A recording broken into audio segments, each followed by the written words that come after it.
Hola chicas, hola chicos, espero que se encuentren súper bien. El día de hoy vamos a tratar la unidad 3. La unidad 3 es estequiometría, cálculos con fórmulas y ecuaciones químicas. La estequiometría es el área del estudio que examina la cantidad de sustancias que se consumen y se producen en las reacciones químicas. Entonces, cada vez que va a haber una reacción química, van a haber sustancias que se van a consumir para producir otras. Hay que recordar un poquito lo que dice este científico francés, Antoine Lavoisier, que indica que en este principio de la naturaleza las cosas simplemente se transforman. Lo que él decía literalmente es: en todas las operaciones del arte y la naturaleza, nada se crea. Existe una cantidad igual de materia tanto antes como después del experimento. De este principio depende todo el arte de realizar los experimentos químicos. Es un principio de la conservación de la masa y energía, que lo que dicta es que en esta vida la masa no se crea ni se destruye, solamente se transforma. Las reacciones químicas se representan por medio de ecuaciones químicas. En una ecuación química tiene que haber una cantidad igual de átomos a cada lado de la flecha. Entonces, en una ecuación química vamos a tener una primera parte, que es lo que llamamos reactivos, que es lo que tenemos aquí. Vamos a tener una flecha y vamos a tener lo que llamamos los productos. Entonces, por el principio por el principio de la conservación de la materia, la cantidad de cosas o de átomos o de sustancias que tenemos aquí las vamos a tener que mantener. Ellos solamente se transforman, se rompen enlaces, crean enlaces nuevos, pero al final de cuentas se deben mantener. Entonces veamos este ejemplo. Veamos aquí los coeficientes, que es 2 por 2, 4. Entonces tenemos 4 hidrógenos. 2 por 2, 4 hidrógenos. Ok, entonces ahí estamos cumpliendo el principio. Veamos el oxígeno. Tenemos 2 átomos de oxígeno y vamos a ver al otro lado. 2 por 1, 2. Y si lo queremos ver a nivel más gráfico, podemos ver como estos 4 átomos de hidrógeno se mantienen aquí. Esta es la formación del agua a partir de hidrógeno y oxígeno. Entonces, estos 4 átomos de hidrógeno son estos mismos 4 átomos de hidrógeno que están aquí. 1, 2, 3, 4. La única diferencia es que aquí ya no tenemos hidrógeno ni oxígeno. Aquí ya tenemos agua. Vea la molécula de oxígeno. Aquí tenemos 2 átomos de oxígeno. Pero aquí tenemos 2 átomos de oxígeno. Se está cumpliendo el principio. Es súper importante este principio para balancear las ecuaciones químicas. Cuando tenemos ecuaciones químicas, dentro y cualquier otro tipo de problema que involucre ecuaciones químicas, dentro de las primeras cosas que tenemos que hacer es siempre revisar que la ecuación esté balanceada. Pero para poder entender bien el concepto de balanceo de ecuaciones o de una ecuación química balanceada, tenemos que entender muy bien o diferenciar muy bien entre el coeficiente y el subíndice. Vamos a ver este ejemplo que es muy gráfico, que nos va a ayudar realmente a entender cómo funciona. Vemos esto. El agua, ¿verdad? Si yo cambio el coeficiente, que es lo que está antes del nombre de la fórmula química, aquí, ¿verdad? Antes de la fórmula química, aquí, yo lo único que hago es cambiar la cantidad. Por ejemplo, si yo aquí tengo una molécula de agua y le pongo un 2 aquí delante, como está en este ejemplo, yo lo único que estoy diciendo es que ahora tengo 2 moléculas de agua. Antes tenía una, ahora voy a tener 2. Pero si yo lo que cambio es el subíndice del oxígeno, perdón, ya yo no tengo agua. Lo que voy a tener es peróxido de hidrógeno. Estoy cambiando la composición y la identidad de la molécula. ¿Por qué? Porque ya el agua, siempre lo hemos dicho en clases anteriores, siempre va a tener una relación. Un átomo de oxígeno y 2 átomos de hidrógeno. Siempre. En el momento que cambiemos eso, ya no es agua. Entonces, aquí al agregarle un átomo más de oxígeno, ya no vamos a tener agua. Vamos a tener peróxido de hidrógeno. Entonces, Es muy importante, chicos, que sepamos diferenciar entre el coeficiente, que es lo que tenemos delante de la fórmula química, y el subíndice, que es lo que nos indica cuántos átomos hay de cada elemento en esa fórmula en particular. En prácticamente todos los casos, una ecuación balanceada deberá tener los coeficientes con los números enteros más pequeños posible. El siguiente ejemplo se va a explicar mejor esa frase. Tenemos esta primera ecuación, de nuevo la formación del agua. Vamos a ver si está balanceada. 2 por 2, 4 hidrógenos. Vamos al otro lado, a la parte de los productos. 2 por 2, 4 hidrógenos. De hidrógeno está balanceado. Veamos oxígenos, 2 átomos de oxígeno y aquí 2 por 1, 2. Oxígeno está también balanceado. Por ende, esta fórmula, esta ecuación química está balanceada. Pero nosotros también podemos decir que en lugar de tener 2 moles de hidrógeno, vamos a tener 4 moles de hidrógeno. En lugar de tener 1 mol de oxígeno, vamos a tener 2 moles de oxígeno. Y en lugar de producir 2 moles de agua, vamos a producir 4 moles de agua. Vamos a ver si está balanceado. Vamos a ver. 4 por 2, 8. Entonces tenemos 8 átomos de oxígeno, perdón, de hidrógeno. 4 por 2, 8.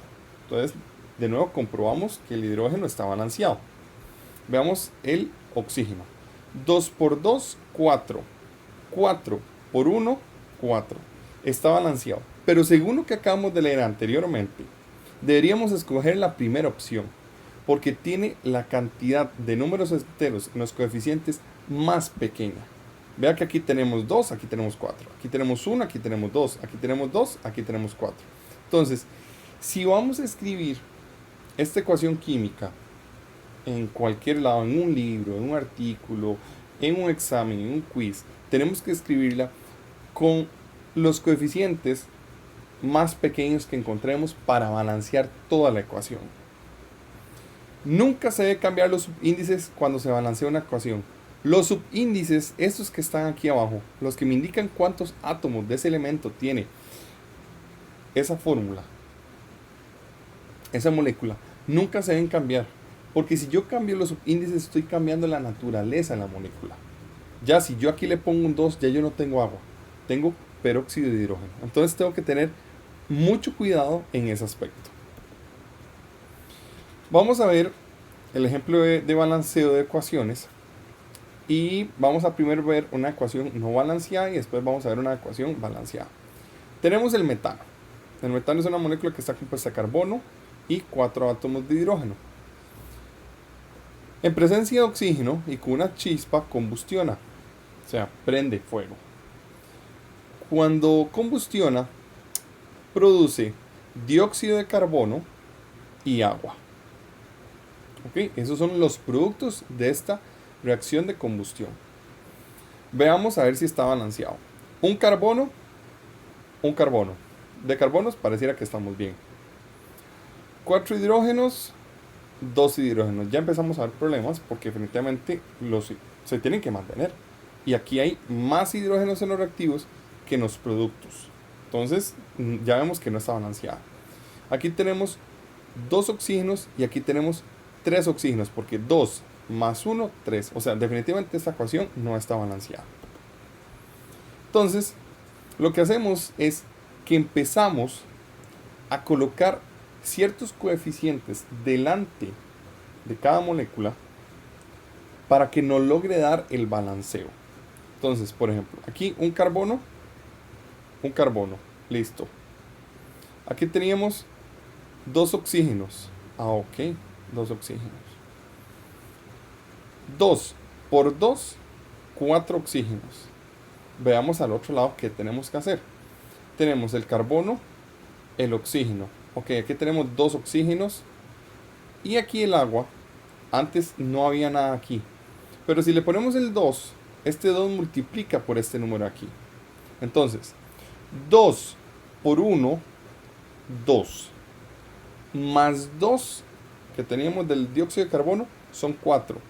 Chicos, son los mismos 4 oxígenos que están al otro lado, en el lado de los reactivos. Ahora sí, vamos a ver los hidrógenos. tengo 4 hidrógenos y 2 por 2, 4 hidrógenos. Entonces, me está garantizando, al ponerle estos coeficientes, que yo tenga la misma cantidad de átomos tanto en el lado de los reactivos como en el lado de los productos. En las ecuaciones químicas, a menudo se muestran los símbolos que indican el estado físico de cada reactivo y de cada producto. Dichos símbolos pueden ser G para indicar que es un gas, L para indicar que es un líquido, S para indicar que es un sólido o AC para indicar que es una disolución acuosa, o sea, que está disuelto en agua. En este ejemplo que tenemos aquí, tenemos la combustión del metano y nos damos cuenta que los productos también son gaseosos. Entonces, tanto los reactivos, el metano como el oxígeno, son gaseosos y los productos que vamos a tener, el dióxido de carbono y el agua, son gaseosos. Las condiciones en las que ocurre la reacción se indican por arriba o por debajo de la flecha de reacción. El símbolo delta se coloca sobre la flecha para indicar una adición de calor. Entonces, más adelante en la clase, cuando lleguemos a la parte de termoquímica, nos vamos a dar cuenta que muchas reacciones necesitan calor para que se den y muchas otras reacciones liberan calor al darse. Entonces, muchas veces cuando una reacción necesita calor, se le pone un delta encima de la flechita indicando que esa reacción es necesario que usted le agregue calor para que se dé. Ahora vamos a ver algunos de los tipos de reacciones más comunes que ustedes deben dominar. Bueno, primero vamos a tener la famosa reacción de combinación. La reacción de combinación, el nombre es como muy evidente lo que pasa, ¿verdad? Yo combino A más B para formar C. Entonces la explicación es que dos o más reactivos se combinan para formar un solo producto.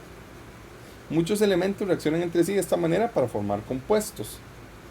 Ejemplos: el carbono reacciona con el oxígeno y forma dióxido de carbono. El nitrógeno reacciona con el hidrógeno y forma amoníaco. El óxido de calcio reacciona con el agua y forma hidróxido de calcio. Otro tipo de reacción se llama descomposición. Es prácticamente lo contrario a la combinación. Yo tengo una sustancia y después de que reacciona me forman dos sustancias. C me produce A más B. La explicación: un solo reactivo se separa para formar dos o más sustancias. Muchos compuestos reaccionan de esta forma cuando se calientan. Entonces, cuando se calientan, muchos de estos compuestos lo que hacen es separarse en moléculas más simples o moléculas que los conformaban inicialmente. Entonces, aquí tenemos estas sustancias que se dividen o se separan en esas otras sustancias. Interesantemente, algunas de estas sustancias producen moléculas gaseosas o en otro estado que no era el inicial. Por ejemplo, el clorato de potasio me forma cloruro de potasio sólido y oxígeno gaseoso.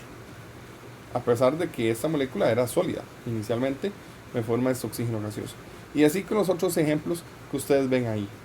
¿Qué es lo que yo ocupo de ustedes? Que aprendan a interpretar cuándo es una reacción de combinación o cuándo es una reacción de descomposición. Por ejemplo, la descomposición de la ácida de sodio, que es esta moleculita que tenemos aquí, se utiliza para inflar las bolsas de aire, los famosos airbags de los automóviles, una reacción de descomposición. Entonces, ella, que es un sólido, se descompone y me forma sodio sólido y nitrógeno gaseoso. Ese nitrógeno gaseoso es el que me infla el airbag en un accidente. Entonces, un impacto causa el encendido de una cápsula detonadora, la cual ocasiona que la ácida de sodio, que aproximadamente tienen 100 gramos, formen 50 litros de gas. Entonces, esa cantidad de volumen tan grande me infla el airbag en cuestión de milisegundos y hace que los pasajeros o el conductor puedan minimizar los impactos de un accidente. Hay otro tipo de reacción que es muy común, en muchos hogares lo vemos, sea que usted cocine con gas o sea que usted cocine con leña, o si no lo hemos visto en algunas partes o cada vez que vemos un incendio. y es la famosa reacción de combustión. Son reacciones rápidas que producen una flama, una llama, si se puede decir así. La mayoría de estas reacciones implican el oxígeno del aire. Recuerde que en el aire tenemos muchos diferentes tipos de gases, y entre esos gases que tenemos en el aire vamos a tener el oxígeno.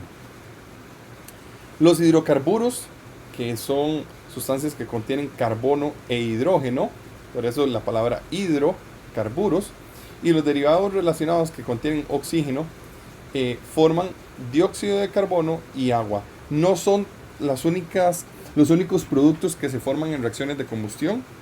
Existen otros productos, sin embargo, para el objetivo de esta clase y el alcance de esta clase, vamos a decir que prácticamente a nivel de combustión de hidrocarburos vamos a obtener dióxido de carbono, agua y calor en una combustión completa. Pesos y masa formulares o formular.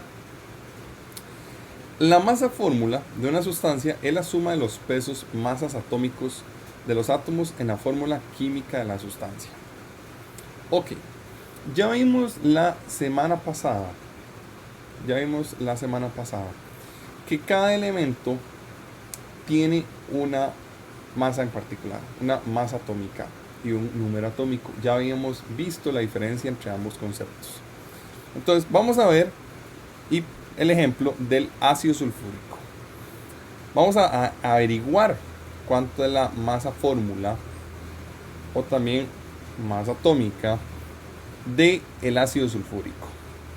El ácido sulfúrico es una molécula que se escribe H2SO4. Significa que tengo 2 átomos de hidrógeno, un átomo de azufre y 4 átomos de oxígeno.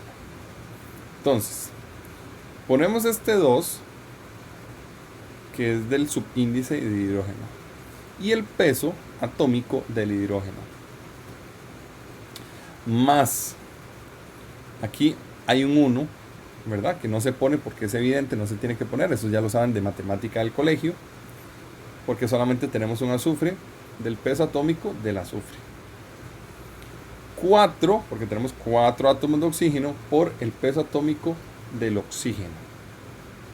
Ok, nos vamos a las tablas periódicas, nos vamos a la masa atómica y averiguamos que el hidrógeno pesa 1, que el azufre pesa aproximadamente 32.1 y que el oxígeno pesa aproximadamente 16 unidades de masa atómica. Hacemos álgebra de escuela, 2 por 1 más 32.1 más 4 por 16, y nos da el peso del ácido sulfúrico. También se conoce, ustedes lo pueden ver en diferentes libros, como peso molecular o masa molecular. Si la fórmula química es la de una molécula, entonces la masa fórmula también se conoce como masa o peso molecular. Entonces, de ahora en adelante, esto va a ser muy importante porque van a haber varios ejercicios que ustedes inician con este dato. Entonces yo necesito que dominen la forma en que se determina esto. Entonces ya saben, es cuántos átomos tenemos y lo multiplicamos por el peso que indica en la tabla periódica. Los químicos algunas veces deben calcular la composición porcentual de un compuesto.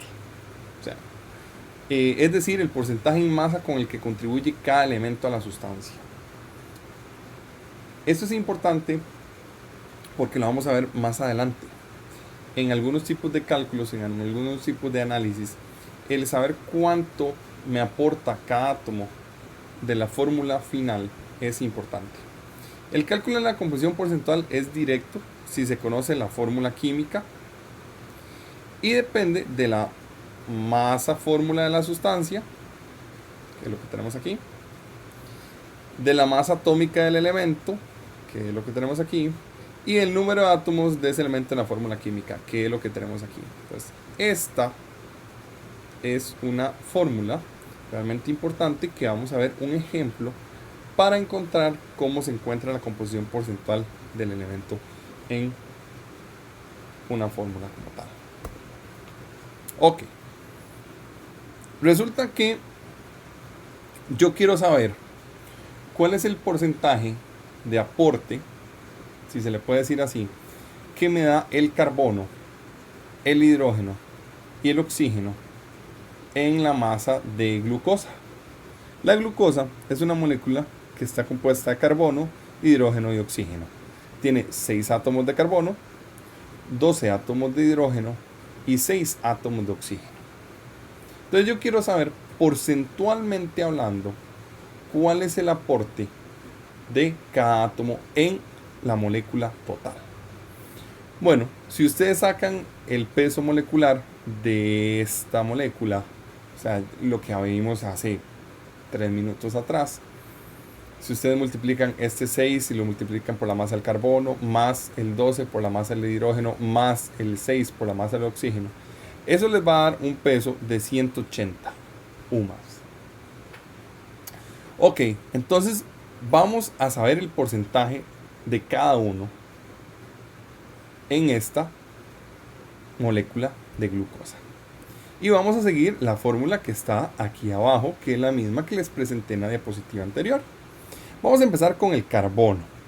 Ok, número de átomos del elemento. Bueno, ya aquí nos indican que hay 6 átomos. Entonces, este 6 es de este 6 que está acá. Masa atómica del elemento. Nos vamos a la tabla periódica y la tabla periódica nos indica que la masa atómica del carbono pesa 12. Y abajo dice masa fórmula del compuesto. Bueno, ya habíamos averiguado que el compuesto, o sea, la molécula completa, pesa 180. Entonces este 180 va aquí abajo. Se hace una simple operación matemática, que es esta. Lo multiplicamos por 100, tal y como dice la fórmula, y nos da que el carbono representa en esta molécula el 40%. Hacemos exactamente lo mismo con el hidrógeno. Sustituimos. Número de átomos del elemento, hay 12. Aquí hay 12. El peso del hidrógeno, 1. El peso de toda la molécula, 180. Hacemos la operación algebraica y nos da que el hidrógeno aporta un 6.67%. Y así hacemos exactamente lo mismo con el oxígeno, nos va a dar que el oxígeno aporta un 53.33%. La sumatoria nos tiene que dar el 100% para saber que lo hicimos correctamente. Ahora entramos a un tema que es súper importante, porque eso va a marcar muchísimos de los cálculos de unidades posteriores, y además es un tema que se debe dominar muy bien, pero muy bien, desde Química General 1, pensando en Química General 2, que es el famoso mol. La unidad para manejar el número de átomos, iones o moléculas de una muestra de tamaño común es el mol. Entonces el mol es una unidad que nos indica cuánta cantidad hay. Ok, veamos la definición textual del mol. Un mol es la cantidad de una sustancia que contiene tantas entidades elementales, o sea, pueden ser átomos, moléculas o partículas, como átomos hay exactamente en 12 gramos de carbono 12 isotópicamente puro. En otras palabras, chicos, cuando pesamos 12 gramos, exactamente 12 gramos de carbono 12, vamos a tener una cierta cantidad de átomos. Esa cierta cantidad de átomos nos va a arrojar un número que vamos a ver posteriormente. Y ese número va a representar un mol. Ya de nuevo estos conceptos los vamos a ir amarrando, entonces no se me desesperen. Resulta que ese número los científicos lo determinaron. Cuando determinaron cuántos átomos habían en 12 gramos de carbono 12 isotópicamente puro, que isotópicamente puro significa que solamente carbono 12 hay, no hay otro isótopo, determinaron que ese número da aproximadamente 6,022 1421 por 10 a la 23, que a nivel de texto y a nivel práctico se redondea a 6,022 por 10 a la 23. Ese número se le llama el número de Avogadro, en honor a un científico italiano que se llamó Amadeo Avogadro. Un mol de átomos de carbono 12 es igual a 6,022 por 10 a la 23 átomos de carbono 12. O sea, en un mol de átomos de carbono 12 existe esta cantidad de números de átomos de carbono 12. En un mol de moléculas de agua hay 0,022 por 10 a la 23 moléculas de agua. En un mol de iones de nitrato hay 0,022 por 10 a la 23 iones de nitrato. ¿Qué quiere decir todo esto? Chicos, un mol representa una cantidad de sustancia. No qué sustancia, sino una cantidad de sustancia. Ahora vamos a ver un ejemplo que es bastante fácil de entender con la analogía que pretendo dárseles a ustedes para que entiendan la idea. Una nota curiosa es qué tan grande es este número, 6,022 por 10 a la 23. Bueno, para que tengan una idea, si agarráramos esa cantidad de bolinchas, ese número, el 6,022 por 10 a la 23, y lo repartiéramos sobre la superficie de la Tierra, tendríamos una capa aproximada de 4.8 kilómetros de altura en bolinchas. O sea, en otras palabras, este número es un número simple y llanamente gigante. Pero simple y llanamente gigante. Ok. Esa es otra de las formas que yo explico muy bien por qué el mol es una unidad de medida y no algo como tal. Resulta obvio que una docena de huevos no tiene el mismo peso que una docena de perros. Cierto, ¿verdad? Esto es una docena de huevos, tiene un peso X, pero obviamente si yo junto todos estos perritos, yo voy a tener un mayor peso. Pero los dos siguen siendo docenas.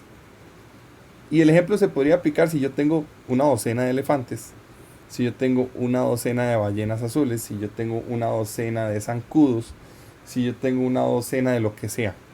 Cada docena va a tener un peso en particular. Pero cada docena va a tener 12 unidades de medida. Entonces, el mol es precisamente eso, es una unidad de medida, pero no de una sustancia en particular, de cualquier sustancia. Y como es una unidad de medida de cualquier sustancia, va a tener pesos distintos. Así como la docena de huevos pesa distinto a una docena de perros, un mol de una sustancia tiene un peso distinto a un mol de otra sustancia. Entonces, de forma similar, un mol siempre es el mismo número, siempre es, eso sí es constante. Un mol siempre va a ser 6,022 por 10 a la 23, a como una docena siempre va a ser 12.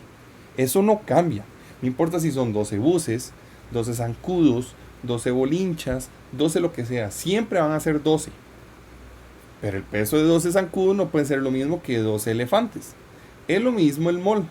Aunque el mol siempre sea 6,022 por 10 a la 23, en diferentes sustancias va a tener diferentes pesos. Entonces, obviamente va a tener masas distintas. Hay una regla que relaciona la masa de un átomo con la masa de un mol. La regla es un poco, digámosle, confusa, pero los ejemplos se nos va a aclarar muchísimo y es lo que ya yo he venido diciendo. Entonces, la masa atómica de un elemento en unidades de masa atómica es numéricamente igual a la masa en gramos de un mol de ese elemento. ¿Qué quiere decir esa frase? Veámoslos en ejemplos para que lo entendamos. Yo tengo un átomo de carbono 12 que tiene una masa de 12 UMAS. Un mol de este carbono 12 va a tener una masa de 12 gramos. Vean la relación, 12 gramos, 12 UMAS. Un átomo, un mol. Si yo tengo un ion de nitrato que tiene una masa de 62 UMAS, solo un ion, si yo tengo un mol, o sea, si yo tengo 6,022 por 10 a la 23 de esto, que está aquí, la masa que yo voy a obtener son 62 gramos. La misma masa que ustedes ven aquí con un ion del nitrato. Si yo tengo un átomo de oro que tiene un peso atómico de 197 UMAS, un mol de oro va a tener una masa de 197 gramos. Entonces, este ejemplo es lo que explica esta parte de aquí. Que la masa atómica de un elemento en unidades de masa atómica, aquí, unidades de masa atómica, es numéricamente igual a la masa en gramos de un mol de ese elemento. Un mol de este elemento va a ser numéricamente igual a la masa atómica que antes vimos. Aquí hay otro ejemplo. Yo tengo una molécula individual de agua, solo una moleculita. Esa moleculita de agua pesa 18 unidades de masa atómica. Si yo agarro esa molécula y la multiplico por 6,022 por 10 a la 23, o sea, si yo junto esta cantidad de moléculas de agua en un beaker, este mol de agua me va a pesar 18 gramos. La masa en gramos de un mol de una sustancia se conoce como masa molar. Entonces, esta es la unidad. Gramos por mol es cuánta masa me pesa ese mol. Recordemos el ejemplo, chicos, de los zancudos y de los elefantes. Una docena de zancudos no va a pesar lo mismo que una docena de elefantes. Los dos siguen siendo una docena. Las dos siguen siendo una docena, pero su peso es distinto. Entonces, aquí, vamos a ver con el ejemplo, ya casito del globo, que aquí siempre va a ser un mol de todas las sustancias que tengamos ahí. En otras palabras, en esa cantidad de sustancias siempre va a haber 6,022 por 10 a la 23 átomos, iones, moléculas. Pero el peso de todas esas entidades químicas va a ser distinto a cada sustancia. Entonces veamos el ejemplo. Un mol de oxígeno tiene una masa de 32 gramos. Sin embargo, un mol de agua tiene una masa de 18 gramos. Sin embargo, un mol de cloruro de sodio tiene una masa de 58,45 gramos. En cada una de estas tres sustancias vamos a tener un mol. Vamos a tener 6,022 por 10 a la 23. Pero la masa que tengamos en cada uno de esos moles va a ser distinta. Recuerden, la masa molar de cualquier sustancia siempre es numéricamente igual a su peso fórmula en UMAS. Eso ya lo dijimos. Conversión de masas a moles. Si ya tenemos todos estos datos y los hemos interiorizado y los entendemos, entonces podemos cambiar de gramos a moles y de moles a gramos. Entonces, vamos a explicar eso con ejemplos. Dice, calcule el número de átomos de una moneda de cobre que pesa 3 gramos. Ok, entonces me están diciendo, yo tengo una moneda de 3 gramos de cobre. Y me dice, ¿cuántos átomos existen en esa moneda? ¿Cuántos átomos de cobre existen en esa moneda? Entonces yo hago un cálculo muy fácil. Tomo los 3 gramos de cobre iniciales que me dieron.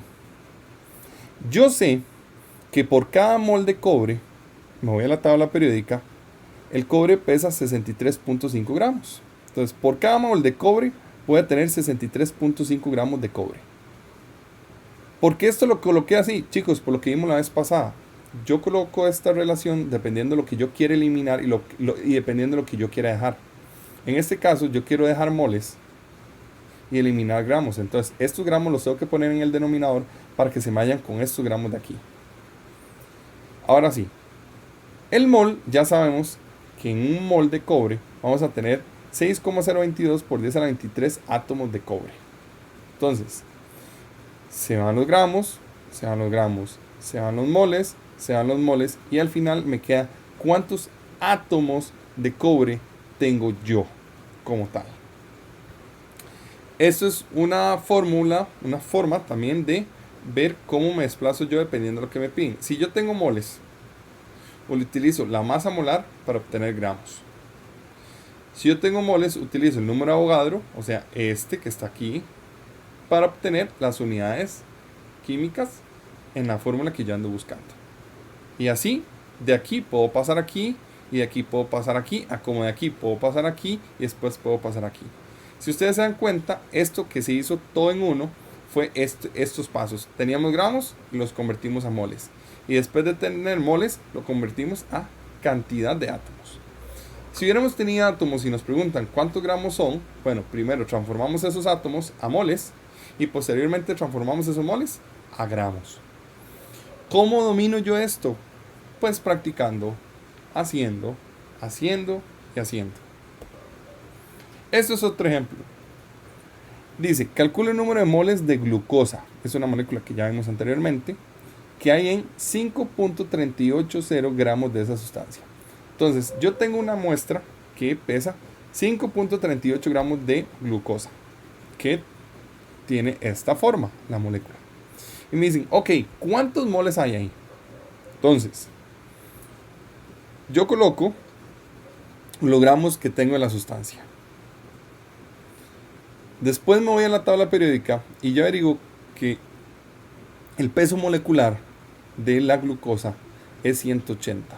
¿Cómo lo averiguo? Me voy a la tabla periódica y multiplico la masa atómica por 6 más la masa atómica del hidrógeno por 12 más la masa atómica del oxígeno por 6 y me da este número. Entonces ya yo sé que por cada mol de glucosa yo voy a tener 180 gramos de glucosa. Como lo que yo ando buscando es moles, lo pongo en el numerador y los gramos los pongo en el denominador, también con el único objetivo de que se me puedan ir, que yo los pueda cancelar. Y dicho y hecho, se van los gramos y quedan los moles, que es lo que yo ando buscando. Entonces,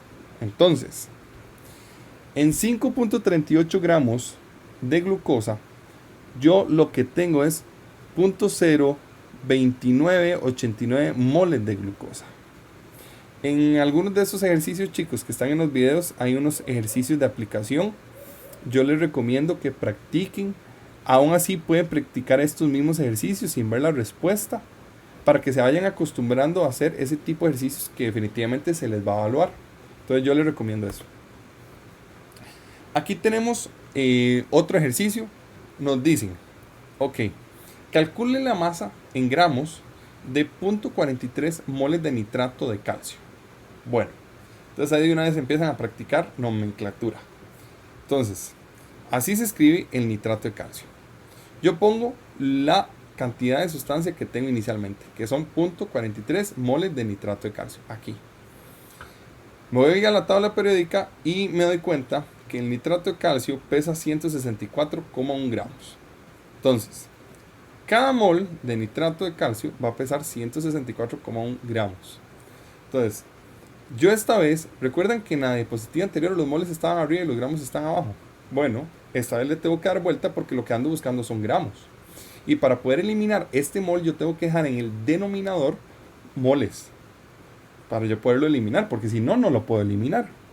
Entonces, lo coloco de esta forma, hago la operación algebraica y elimino moles aquí y obtengo.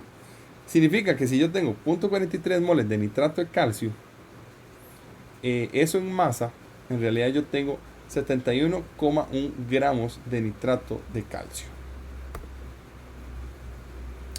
Fórmulas empíricas a partir de análisis.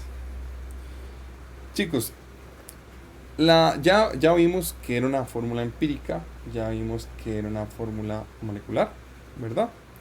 La relación del número de moles de cada elemento en un compuesto proporciona los subíndices de la fórmula empírica del compuesto. Entonces vamos a ver cómo es que se come un poquito esa definición. De nuevo, estas definiciones es bueno que la lean 1, 2, 3 veces, vean los ejemplos y cuando ya han interiorizado el ejemplo, ya lo han comprendido, la vuelvan a leer. Veamos el agua. El agua se puede decir de su fórmula empírica que el agua contiene 2 átomos de hidrógeno por 1 oxígeno. Dicho y hecho, 2 átomos de hidrógeno por 1 oxígeno. También podemos decir que en el agua existen 2 moles de hidrógeno por 1 mol de oxígeno. Entonces nos vamos de nuevo a la definición. La relación del número de moles de cada elemento en un compuesto proporciona los subíndices de la fórmula empírica del compuesto. Entonces, de nuevo, es un asunto de ver la definición, comprenderla, ver el ejemplo. ver el ejemplo, entenderlo y comprender la definición. Para hacer estos ejercicios de fórmulas empíricas, existen ciertas estrategias. Ahí yo les puse un resumen de las estrategias de ambos libros, del Chan, que es esta parte de aquí, del Brown, que es esta parte de aquí. Aunque ustedes lean y encuentren ciertas diferencias, al final viene siendo lo mismo. Chicos, en verdad sigue siendo lo mismo. Entonces, veamos esta. Tenemos un porcentaje en masa de los elementos. Entonces, ahora vamos a ver un ejemplo para que nos quede más claro. Lo primero que tenemos que asumir es que tenemos 100 gramos. Recuerden, chicos, que la idea de porcentaje es que es un 25%. 25% es que de cada 100 cosas, ese 25, no sé, asumamos que del 25% del grupo es colocho, tiene el pelo rizado. Entonces yo puedo decir también que cada 100 personas del grupo, 25 personas van a tener el pelo rizado. Si yo digo que el 60% de la comunidad, el pueblo donde yo vivo, tiene ojos cafés, es equivalente a decir que de cada 100 personas de la comunidad donde yo vivo, 60 personas tienen ojos cafés. Entonces, si yo tengo un porcentaje y asumo que tengo una muestra de 100 gramos, ese porcentaje es la misma cantidad en gramos. Ahora lo vamos a ver un ejemplo para que se entienda. Pero van a entender que es más fácil asumir que tengo 100 gramos.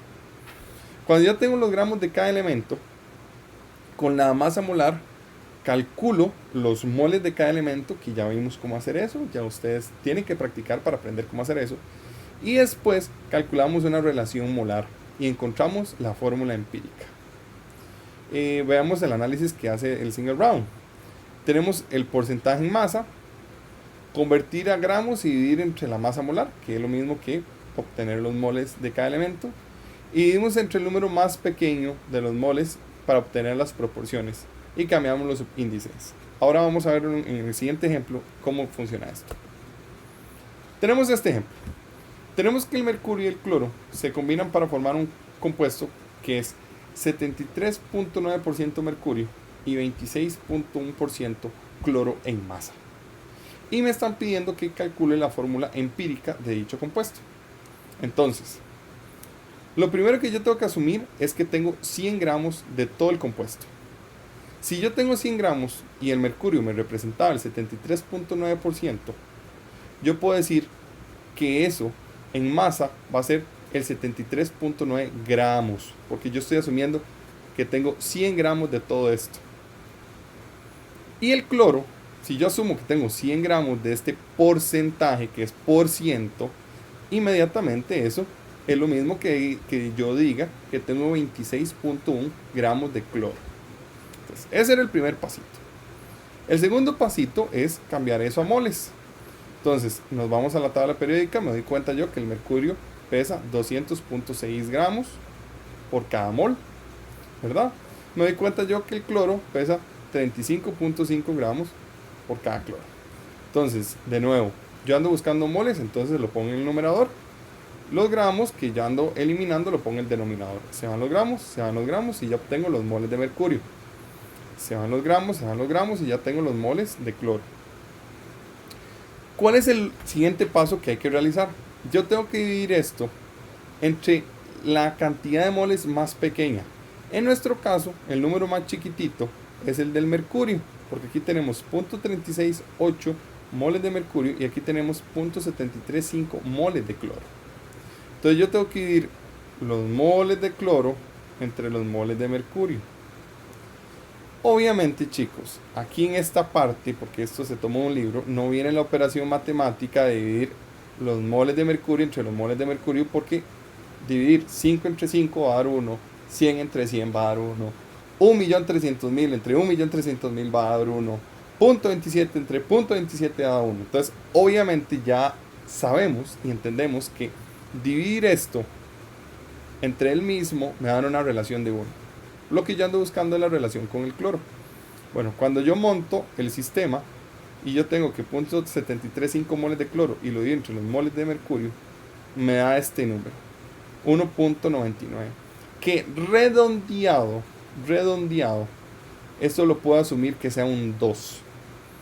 ¿Qué es lo que yo ando buscando? ¿O cuál va a ser mi respuesta? Yo puedo decir que mi fórmula empírica, por cada mol de mercurio, tengo 2 moles de cloro. ¿Estos 2 moles de dónde salieron? De este número que acabamos de averiguar aquí. ¿Este 1 dónde salió? Bueno, aquí no lo presentó el autor, pero fue lo que yo les expliqué.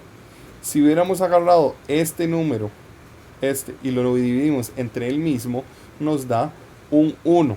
Si dividimos .368 entre .368 nos da un 1. Ese 1 es este que está aquí. Este 2 es el que acabamos de averiguar. Aquí tenemos otro ejemplo. Perdón chicos por mi letra. Lo intenté hacer lo mejor posible. Aquí tenemos otro ejemplo. Dice, el ácido ascórbico, o que es lo mismo que la vitamina C, contiene 40.92% en masa de hidrógeno y 54.5% en masa de oxígeno. Dice que determine la fórmula empírica de la sustancia. Chicos, aquí me acabo de dar cuenta que faltó más información, que era la del carbono. Que esa información era, bueno, pareciera que aquí el enunciado tiene un fallo, pero vamos a arrancar casi que el paso 1 para abajo, que es lo que me importa. Sí, el enunciado tiene un fallo, me disculpo. Me dijeron que tenía 40.92% de carbono. Aquí lo pueden sustituir, esa información es la que les voy a dar. 40.92% de carbono, 4.58% de hidrógeno y 54.50% de oxígeno. Todo lo primero que yo voy a hacer en el paso 1 es que voy a asumir que tengo 100 gramos. Si yo tengo 100 gramos, esos porcentajes equivalen a los mismos gramos.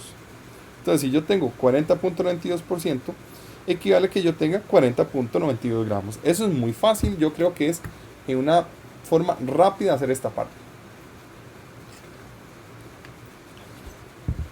Vamos a cambiar esto a moles. Ya sabemos que el carbono, según la tabla periódica, nos pesa 12.01 gramos arriba, gramos en el denominador para que se vaya. Lo que estamos buscando es el mol. Tenemos los moles del carbono. Hacemos lo mismo con los moles del hidrógeno. Asumamos que tenemos 100 gramos, por ende el porcentaje que tenemos de hidrógeno es el mismo porcentaje que tenemos, la misma masa en gramos de hidrógeno. Nos vamos a la tabla periódica. Esta es la masa del hidrógeno. Sustituimos, hacemos la operación matemática y nos dan los moles. Hacemos lo mismo con el oxígeno. Nos damos cuenta que el oxígeno pesa 16. Gramos se van con gramos, nos quedan moles y nos dan estos datos. El paso 2 es dividir estas cantidades entre la más pequeña. Nos damos cuenta que a pesar de que están muy cerca, la más pequeña es la del oxígeno. 3.406 moles de oxígeno. Entonces, la relación del carbono va a ser los moles del carbono entre los moles más chiquititos que encontramos. Entonces sería 3.407 entre 3.406, que aproximadamente eso da un 1. Después el hidrógeno. El 4.54 mol que acabamos de encontrar lo dividimos entre el más pequeñito, que es este. Entonces 4.54 lo dividimos entre 3.406. Eso aproximadamente nos da 1.33. Hacemos lo mismo con el oxígeno. 3.406 dividido entre 3.406 nos da 1. Eso es obvio que siempre nos va a dar 1. Ok. El tercer paso es se analiza si la proporción encontrada da un número entero o si no lo da, buscamos uno. Chicos, recuerden que no hay fórmulas que tengan los subíndices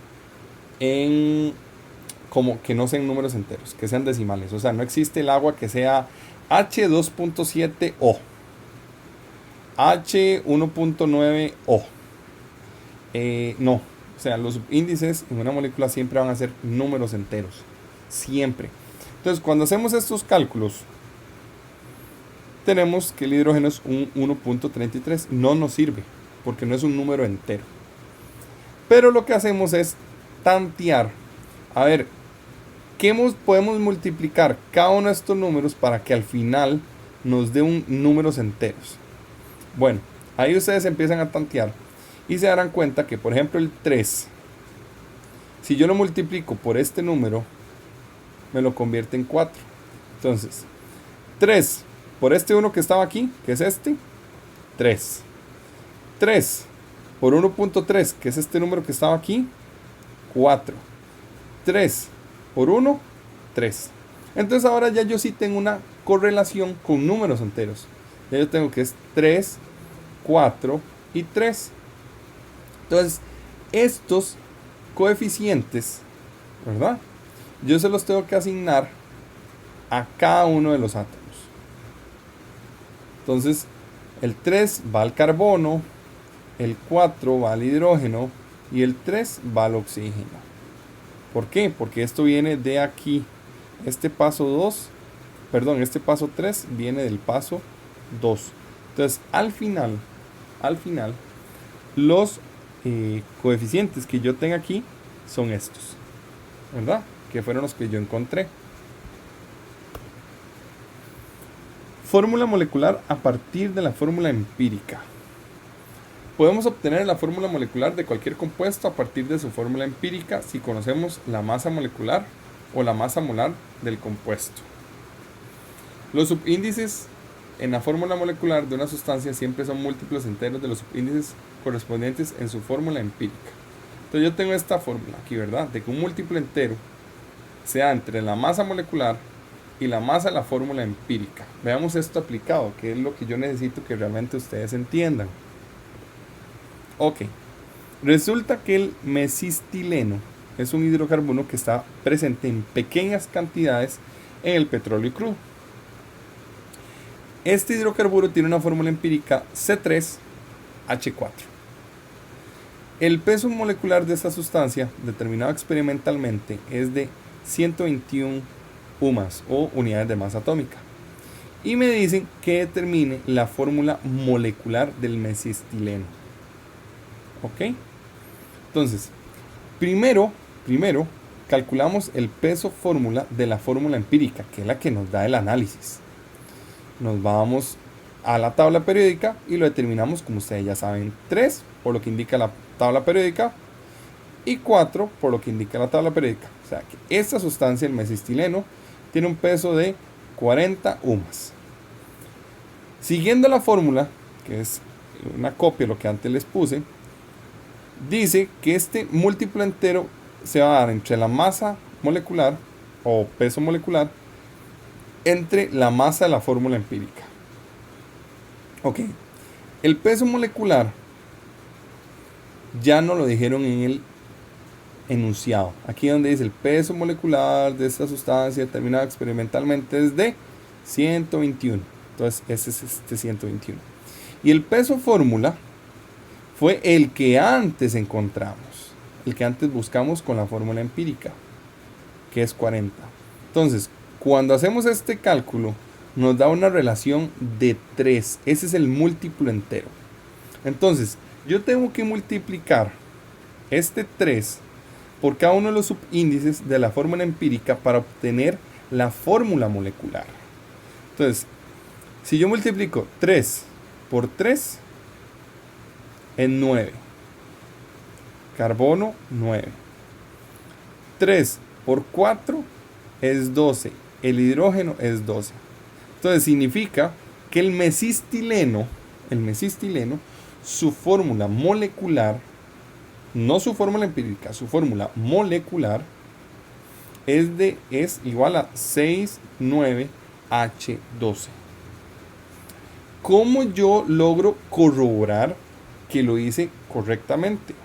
Bueno, pues si yo multiplico este 9 por lo que pesa el carbono y este 12 por lo que pesa el hidrógeno, que me lo da la tabla periódica, debería llegar a el peso molecular, porque yo acabo de obtener la fórmula molecular.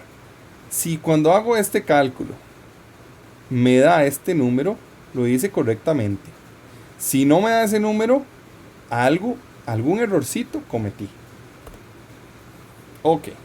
Información cuantitativa a partir de ecuaciones balanceadas. Cuando ustedes ya tienen una ecuación balanceada, ustedes pueden jugar con esa relación molar que existen entre las sustancias. Hay que recordar el principio de que la materia no se crea ni se destruye, solo se transforma.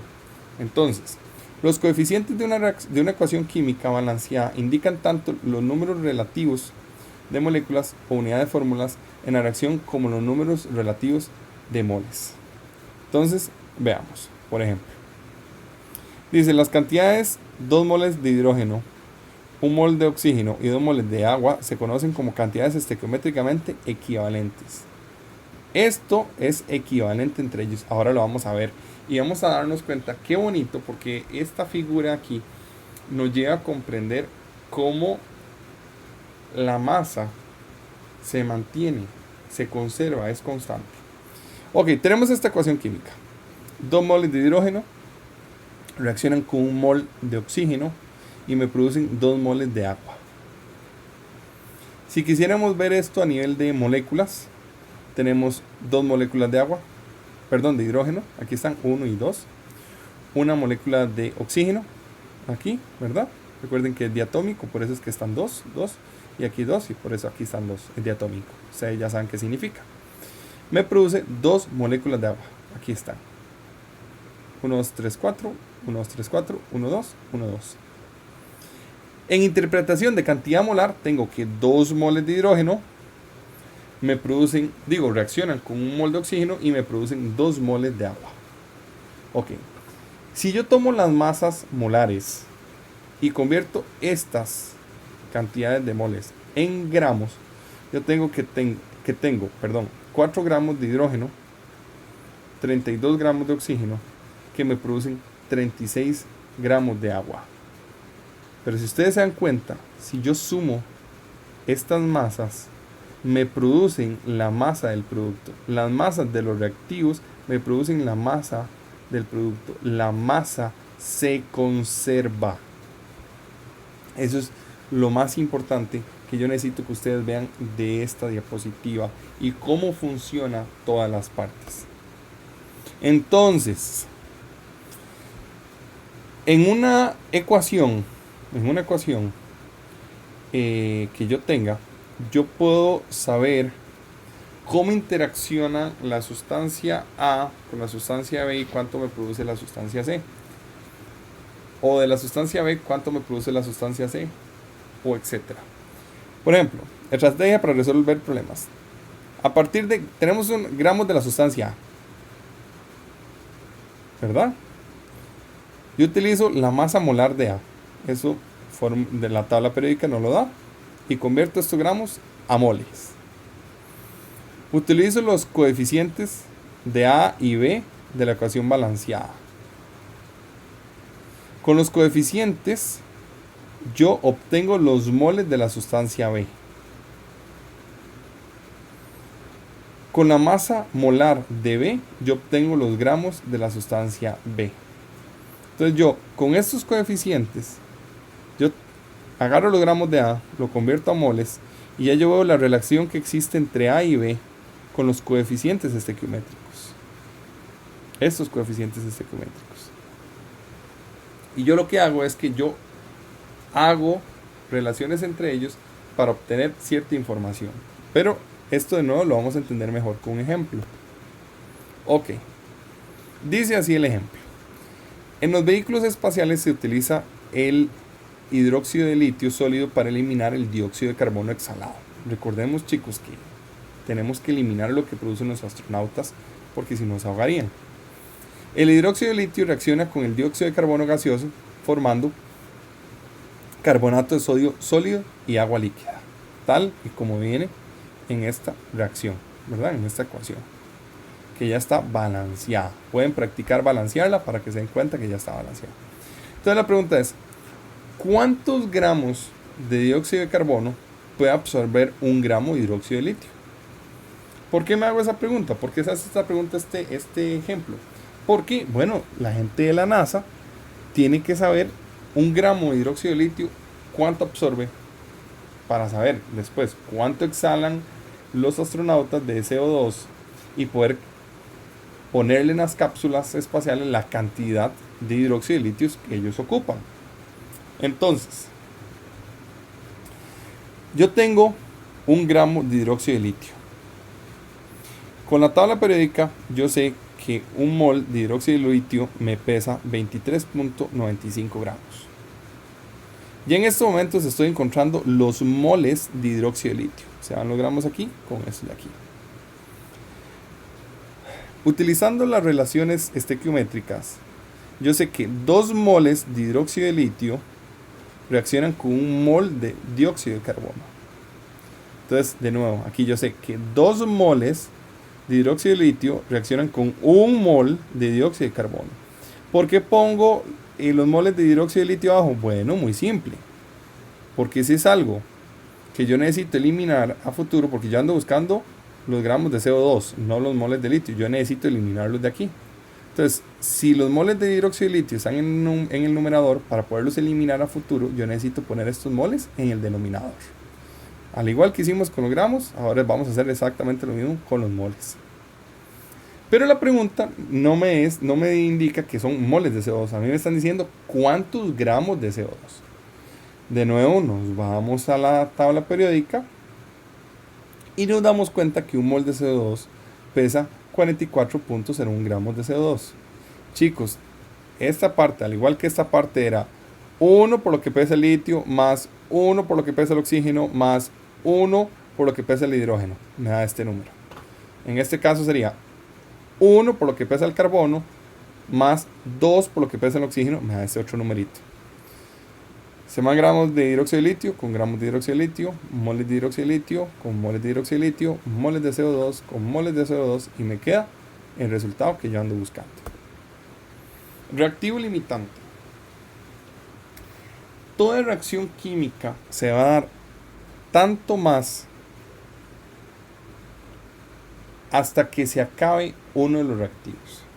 Cuando uno de los reactivos se acaba, ya no sigue la reacción. Aun cuando el otro esté en exceso, en el momento que uno se acaba, ahí para la reacción. Una analogía de esto es la fiesta. Es una fiesta. Imagínense que están en una fiesta, ¿verdad? Y hay muchas personas. Y entonces hay un ambiente muy festivo y el asunto entero. Y habían bebidas, las que ustedes quieran. Entonces la gente está tomando en la fiesta muy feliz y todo, y de un pronto a otro se acabaron las bebidas. O sea, puede ser que hayan muchas personas que estén muy felices. Si se acabaron las bebidas, ya la fiesta va a terminar prácticamente. La fiesta para ahí. Para ahí. Asumamos por un momento dado el mismo escenario. La fiesta, están las bebidas. Pero de un pronto a otro, a pesar de que habían bebidas, la gente se fue. En ese momento acabó la fiesta. Entonces, des en cuenta que no es un asunto de bebidas o de personas. Es lo primero que se acabe. En el ejemplo que puse, si se acaban las bebidas, aun cuando haya personas presentes, la fiesta va a acabar. En el mismo ejemplo, si las personas se van, aun cuando hayan bebidas, la gente al irse ya se acabó la fiesta. Entonces, con el reactivo limitante lo mismo. Si yo tengo A más B que me produce C y A se acaba, aun cuando B me sobre, ya la reacción no me va a producir más C, porque ocupa O de A. Si por el contrario yo sigo teniendo mucho A, pero se me acaba B, aun si me sobrara A, ya la reacción va a parar porque no hay B para producir C. Entonces leamos un poco aquí. El reactivo que se consume totalmente en una reacción se conoce como reactivo limitante. El reactivo limitante es uno de los reactivos que se consume antes que los demás. La reacción se detiene tan pronto como se consume en su totalidad cualquiera de los reactivos. Los reactivos sobrantes se conocen como reactivos en exceso. Entonces, veamos este ejemplo. Antes de la reacción, teníamos 10 moléculas de hidrógeno, 7 moléculas de oxígeno. Hubo una reacción, ¿verdad? Para formar agua. Y me quedaron 10 moléculas de agua. Y me sobró 2 moléculas de oxígeno. ¿Y por qué me sobró? Porque ya no tengo hidrógeno con que reaccione este oxígeno. Y por ende, hasta ahí llegó la formación de agua. No se me va a formar más agua. Aun cuando oxígeno sobren, ya no tengo hidrógeno para formar más agua. Ahora sí, vamos a ver un ejemplo. Tenemos esta reacción. 2 moles de aluminio reaccionan con 3 moles de cloro para formar 2 moles de cloruro de aluminio. Dice que se permite que reaccione una mezcla de 1.5 moles de aluminio y 3 moles de cloro. ¿Cuál es el reactivo limitante? Es la primera pregunta. Entonces, chicos, yo siempre explico esto de una forma en que, en cierto modo, para mí lo más importante, el reactivo limitante, es cómo lo lean ustedes. Si ustedes montan bien el sistema y lo saben leer, esto no les va a costar, pero tienen que realmente aprender. Empecemos con el aluminio. Aunque ustedes hayan empezado con el aluminio, lo primero que ponen aquí es el cloro. Es lo contrario al aluminio. Por relación estequiométrica, ya sabemos que 3 moles de cloro van a reaccionar 3 moles de cloro, porque aquí hice un 3, con 2 moles de aluminio, porque aquí hice un 2. Aquí, por el ejemplo, desgraciadamente utilizaron un 3. Aquí quizás didácticamente hubiera sido mejor utilizar un 5 para que no se confundieran. Este 3 de aquí, este 3 de este cloro, no tiene absolutamente nada que ver con este 3. Pero este 3 tiene que ver totalmente con la relación estequiométrica que existe entre el cloro y el aluminio. Ok, entonces, se me da el cloro y queda el aluminio. Significa que para que a mí se me consuma los 3 moles de cloro, yo necesito tener como mínimo 2 moles de aluminio. ¿Cuánto tenemos? 1.5. Ya ahí inmediatamente ya sabemos que nuestro reactivo limitante va a ser el aluminio. Porque para que se consuma toda esta cantidad de cloro, yo necesito que haya como mínimo 2 moles de aluminio, pero en realidad apenas tenemos 1.5. ¿Qué es lo que yo siempre les recomiendo a los estudiantes? Hagan el doble cálculo, no gastan nada y realmente pueden asegurar que entendieron el problema. El doble cálculo es háganlo con el cloro. Entonces, moles de cloro. Arrancamos con lo contrario, que en este caso sería el aluminio. 1.5 moles de aluminio que vienen de aquí. La relación estequiométrica, que es esta. Obviamente ya el aluminio no puede ir arriba porque necesito que se elimine, entonces lo pongo en el denominador. Cuando yo hago esto, se me dan los moles de aluminio y me quedan los moles de cloro. ¿Qué significa esto? ¿Cómo se lee? Significa que para que yo gaste 1.5 moles de aluminio, tiene que haber como mínimo 2.25 moles de cloro. Pero tenemos 3. Significa que el cloro está en exceso, me va a sobrar. Cuando yo hago las dos cosas, me garantizo que entendí el problema. Porque este me dijo cuál era el reactivo limitante. Y esta operación me dijo cuál era el reactivo en exceso. Si las cosas no cierran, algo hicieron mal, chicos. Entonces se tiene que devolver. Para consumir todo el cloro, perdón ahí con la rayita que se fue, se necesitan 2 moles de aluminio. Sin embargo, solo se cuenta con 1.5 moles. Por lo tanto, el aluminio es el reactivo limitante. Lo mismo que antes les dije de cómo era importante la lectura. Veamos con otra pregunta. ¿Cuántos moles de tricloruro de aluminio se forman? O sea, ¿cuántos moles de esto se forma con estas cantidades iniciales de reactivos? Bueno, yo sé que el reactivo limitante va a ser el aluminio. Entonces, no importa cuánto tenga yo de cloro, el que me va a limitar la reacción es el aluminio. Entonces, yo tomo la cantidad inicial de aluminio y veo que la correlación estequiométrica es de 2 a 2. Hago esta operación matemática, se va el cloro, se va el aluminio con el aluminio. Aquí, perdón, aquí no se aprecia muy bien el color, seguro fue cuando se escaneó. Y me da que 1.5 moles de aluminio me forma 1.5 moles de tricloruro de aluminio. Tiene mucho sentido porque tienen la misma relación estequiométrica, 2 y 2. Si tienen la misma relación estequiométrica, pues me tiene que dar exactamente lo mismo. Si tuviera otra relación estequiométrica, me tendría que dar distinto. La tercera pregunta es: ¿cuántos moles de reactivo en exceso quedan al término de la reacción? Ya sabemos por la primera pregunta que el reactivo en exceso va a ser el cloro. Entonces la pregunta es: ¿cuánto me sobra al final de la reacción? Entonces, yo hago un sistema aquí de tabla muy fácil donde pongo la reacción, pongo IRF, inicio, reacción, final. Inicio, pongo lo que había al inicio: 1.5 moles de aluminio, 1.5 moles de aluminio, 3 moles de cloro, 3 moles de cloro, y no había nada de el producto porque no había reaccionado, está en el inicio. En la reacción ya sabemos que el reactivo limitante es el aluminio, entonces ponemos aquí 1.5 moles de aluminio. Ya sabemos por este otro cálculo que lo que se consume de cloro para que se gaste todo este aluminio es 2.25 moles de cloro, que es este número que está aquí, venía de aquí. Y sabemos por la parte B que es lo que nos produce de tricloruro de aluminio es 1.5, que viene de este otro cálculo. Y después hacemos álgebra de colegio: 1.5 menos 1.5, 0. 0 más 1.5 es lo que se nos va a formar, eso ya lo sabíamos por el punto B.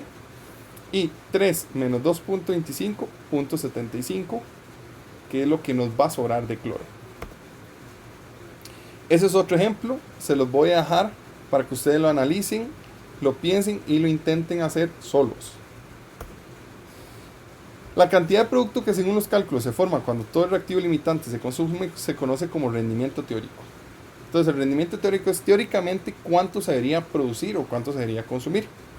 La cantidad de producto que se obtiene en realidad, llamado rendimiento real, casi siempre es menor que, nunca mayor que, el rendimiento teórico. Porque las reacciones no siempre se dan a cabalidad. Existen ciertas cosas que limitan dichas reacciones. Entonces, ese rendimiento real generalmente es un toquecito menor. Es como que usted diga: bueno, yo tengo la intención de correr 3 kilómetros. Pero resulta que al final, porque se cansó un poquito más, porque se asoleó un poquitito más, por lo que sea, corrió 2.700. Entonces, por ahí va la idea. Entonces, el rendimiento porcentual de una reacción es una relación que existe entre el rendimiento real y el rendimiento teórico. Ese es el rendimiento porcentual. Es esta relación. Entonces, aquí tenemos un ejemplo que lo vamos a poner en práctica. Dice: se busca una forma para obtener hierro.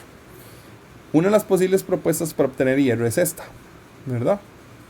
Esta sustancia más monóxido de carbono me produce hierro y me forma dióxido de carbono. Pareciera que ya está balanceado. Vamos a ver: 3 carbonos, 3 carbonos, 3 por 2, 6 oxígenos. Aquí 3 oxígenos y 3, 6 oxígenos, 2 hierros, 2 por 1, 2 hierros. Sí, está balanceado. La primera pregunta es: si se parte de 150 gramos de óxido de hierro 3 como reactivo limitante, que ya entendemos lo que es el reactivo limitante, ¿cuál será el rendimiento teórico de hierro? Ok. Entonces, sabemos que este es el óxido de hierro 3. Sabemos que estamos partiendo de 150 gramos, pero nos dicen cuánto hierro se produce teóricamente. Entonces, transformamos estos gramos a moles. Con esta forma, ya ustedes lo dominan. Cuando tenemos moles, nos vamos a la relación estequiométrica y sabemos que por cada mol de óxido de hierro 3 se nos forman 2 moles de hierro. Entonces aquí, 1 mol de óxido de hierro 3, 2 moles de hierro. Lo pongo abajo para que lo pueda eliminar, porque este está en el numerador, este tiene que ir en el denominador. Pero a mí me están preguntando cuántos gramos, ¿verdad? Entonces yo tengo que cambiar estos moles a gramos. Entonces al final yo obtengo los gramos. Si el rendimiento real de hierro en la prueba fue de 87.9 gramos, calcule el porcentaje de rendimiento. Entonces, la fórmula decía, porcentaje de rendimiento es igual al rendimiento real, que es lo que realmente me dio, cuántos gramos se me produjo, entre el rendimiento teórico, que es lo que yo acabo de encontrar. Esto es teoría, pero esto es realidad.